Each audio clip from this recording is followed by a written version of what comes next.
I'm Jeff. He's Rod. This is Lockdown Sports. This is a place where we can talk about sports during this pandemic lockdown.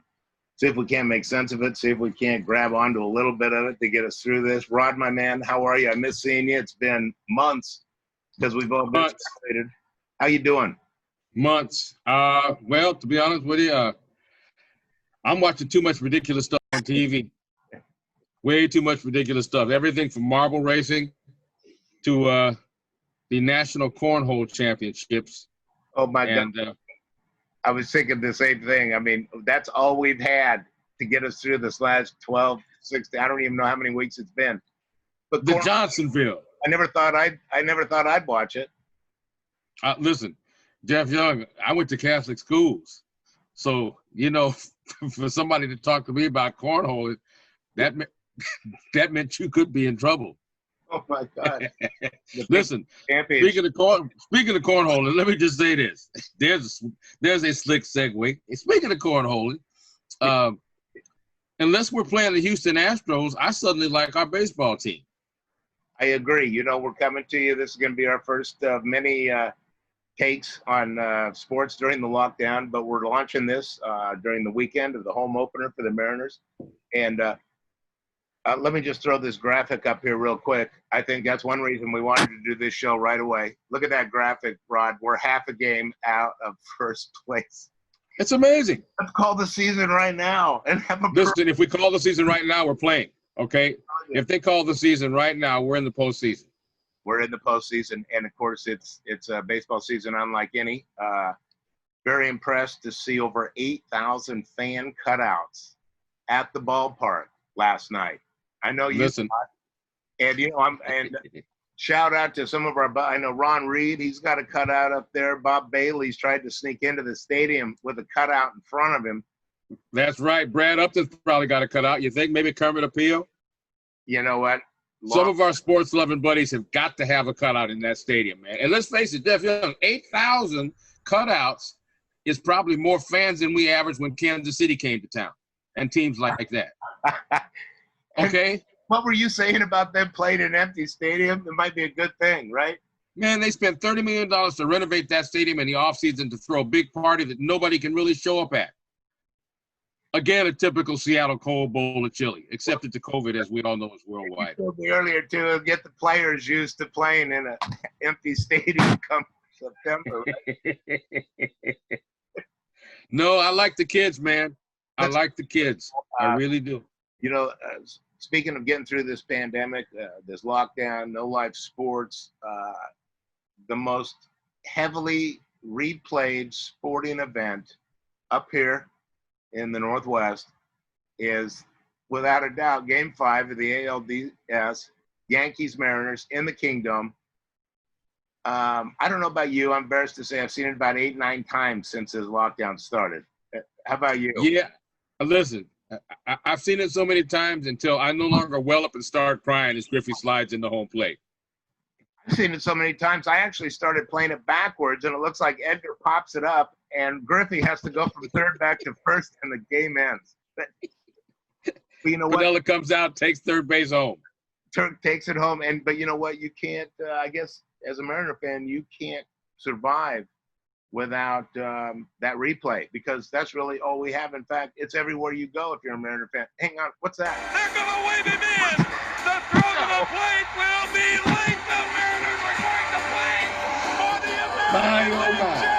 I don't believe it. Anytime. Oh my God. We sure can't. Times are crazy, but guess what?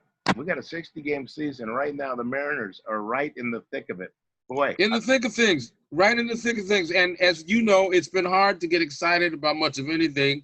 We've had, as you know, turmoil. They said riots. I'm not sure if you call them riots. Many riots. Civil disobedience. The city has been bubbling and boiling, and anger has been absolutely at a peak ever since Russell Wilson threw that interception in the Super Bowl. Jeff Young, this city has been a powder keg waiting to explode ever since that pick in the Super Bowl against the New England Patriots. Let's talk real quick about the Mariners. Opening night. Oh, okay. look what we got here, man. Here's a guy. This team, Jerry Dipoto, right, said, yeah, 2020, don't expect any playoff run. We got a bunch of young, unproven players. Well, I don't know about you, but that game last night, that was pretty exciting. That was exciting, man. And you know what? That Taijuan Walker we saw last night is the Taijuan Walker we thought we were going to get when we got him years ago. You know, Okay. The last 2 seasons, it's been a struggle to recover from Tommy John surgery, but holy cow, I think he's back now. He's back. He brought it last night, man. He sure did. Struck out 8, walked 2. Yeah. It was a great victory. But look at some of these young guns on this team here. I mean, it just blows them. This Kyle Lewis kid, 25.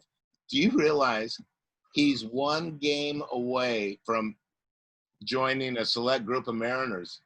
He's got 6 straight multi-hit games going right now, and the record on the Mariners is 7. Griffey's on there, Edgar's on there, Ishiro, who did it 7 times. Wow. Over his career here. And this kid, man, first year up here, he could join this select group, man. He's had like 15 hits in 10 games. Unbelievable. He's fun to watch, man. I'll tell you who else is fun to watch. Didn't Kyle Seager bring it this season so far? The veteran. We needed a veteran. Okay. One of the last 2 guys on the team that we figured that Jerry the dealer was going to ship out of town. Between he and D. Gordon, we figured that one or both of those guys were gone as he continued to blow things up. But you can see what they're putting in place, or you can see what the plan is. And I like that he said not to expect anything, because dig this. In Seattle, as you know, if we play 500 ball, we are happy as clams. Yeah. Right? Hey, we won half our games. We only went home disappointed half the time. And that's how we've always looked at things. But if you look at the glass as half full, then you can see up the road what he's basically looking to do with this team.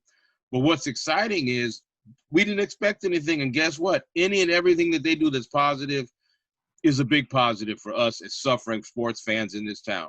Well, you know, it might have been just a brilliant little piece of PR getting out there saying don't expect anything. Because, you know, if he can lower our expectations, then everything that happens is magic. And after that start last year and then just nosedive. With 60 games, actually, we could have a chance. Here's the irony of it. The Mariners could, on some fluke miracle, can you imagine them making a run and winning the World Series? And when you look in the record books, it's the only World Series with an asterisk. Hey, but you know what? Wouldn't we take it? Wouldn't we take it, man? Oh, hell yeah, we'd take it. In a New York minute. Forget social distancing. Every long-suffering Mariner fan would be French kissing every stranger they ran in. Jeff Young, the cardboard statue would be making out in the stadium. You understand what I'm saying? Real quick, man. Mariners, hey, we're going to be talking about them, it looks like, and a lot of exciting things to say about them in the coming weeks. Real quick, man, you mentioned it before we finished up with the Mariners, but the sports that are doing it right. Because, frankly, right now, the thing we haven't mentioned is that Major League Baseball right now is in a real shaky place with 6 teams now. Come on, man. And you know what's interesting? Nobody on the Mariners has tested positive for anything, although, well, Vogelback tested positive for Chipotle. But that's a whole nother conversation. All right? But my point is our team is clean as a hound's tooth so far, Jeff Young. We clean. Yes, we are. Okay? We got no positive COVID test. Stay tuned. We haven't traveled back east or anything. I don't know exactly how the schedule is going to work. I haven't had a look at the schedule. But no, man, low expectations means anything that they do that's a plus is a big plus. The big plus. And speaking of big plus. And basketball, by the way, I think is the one sport with the bubble insulation thing that they're doing. Agreed. Okay. I mean, give or take a quick trip to Atlanta for some hot wings and a couple of lap dances, Jeff Young. The NBA players have been relatively well behaved throughout this entire pandemic. That was those stupid baseball players on the who's the team that blew up with the COVID? Oh, the Marlins. Oh, the Marlins, man, yeah. But you know what? You hear that story of going to a strip club to get wings, and you immediately think of J.R. Smith. But seriously, the NBA is doing it right, man. 338 players active, tested negative. They're clean, man. And I got to say, I like some of the creative ways they're adding fans and virtual fans in the seats. Virtual cheerleaders. And, you know, calling the arena calls and the music, and you can actually, you know, sitting at home actually feel like something's happening. We were talking earlier about with the high-tech city of Seattle and the Seahawks. Would we be surprised? Is anybody working on maybe, you know, with all the video footage of all the 12s through all the home games in that stadium from every angle, why can't they put in all the fans into that stadium during the televised Seahawk home games, man, and make it look like— Go to stock footage of people cheering in that stadium. They're going to pump crowd noise in anyway. Why not actually do that? I think, you know, either that or do it like a video game, man. Exactly. They know how to do that. Got the people. Do it like a video game. Put computer generate people into the stand so that everybody at home is watching what looks like a full stadium.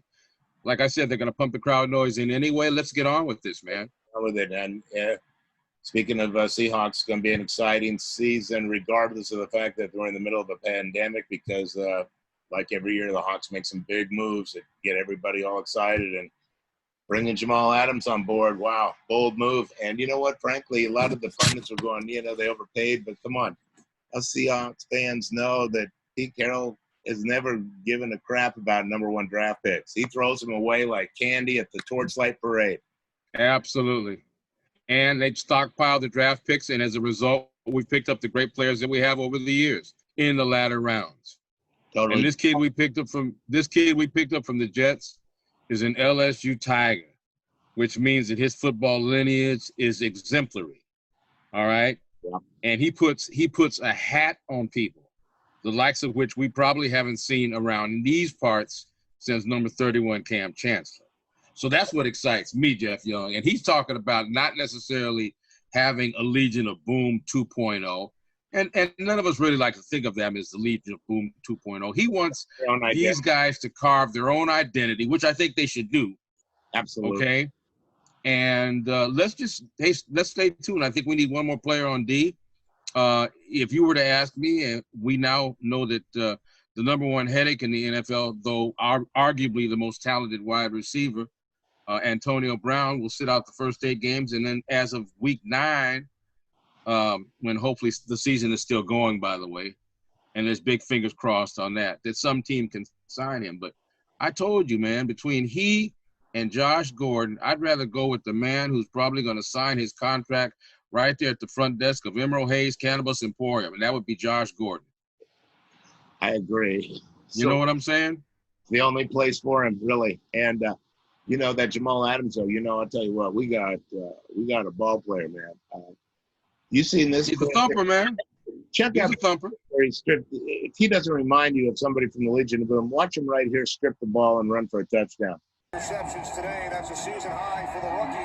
As Jones has it taken away by Jamal Adams, and he is in for. Oh wow! But guess what? If anybody had any thoughts about the excitement level this guy's going to bring and how happy he is to come to the Seahawks, I don't know if you saw this little video he posted today, as a matter of fact. Hey man,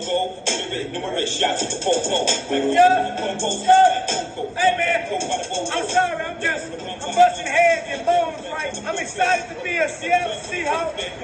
I'm happy. Don't mind me. So I'd say this guy's about coming to join the Hawks. Yeah, man. The storyline is going to be way different this year with this pandemic, but you know what?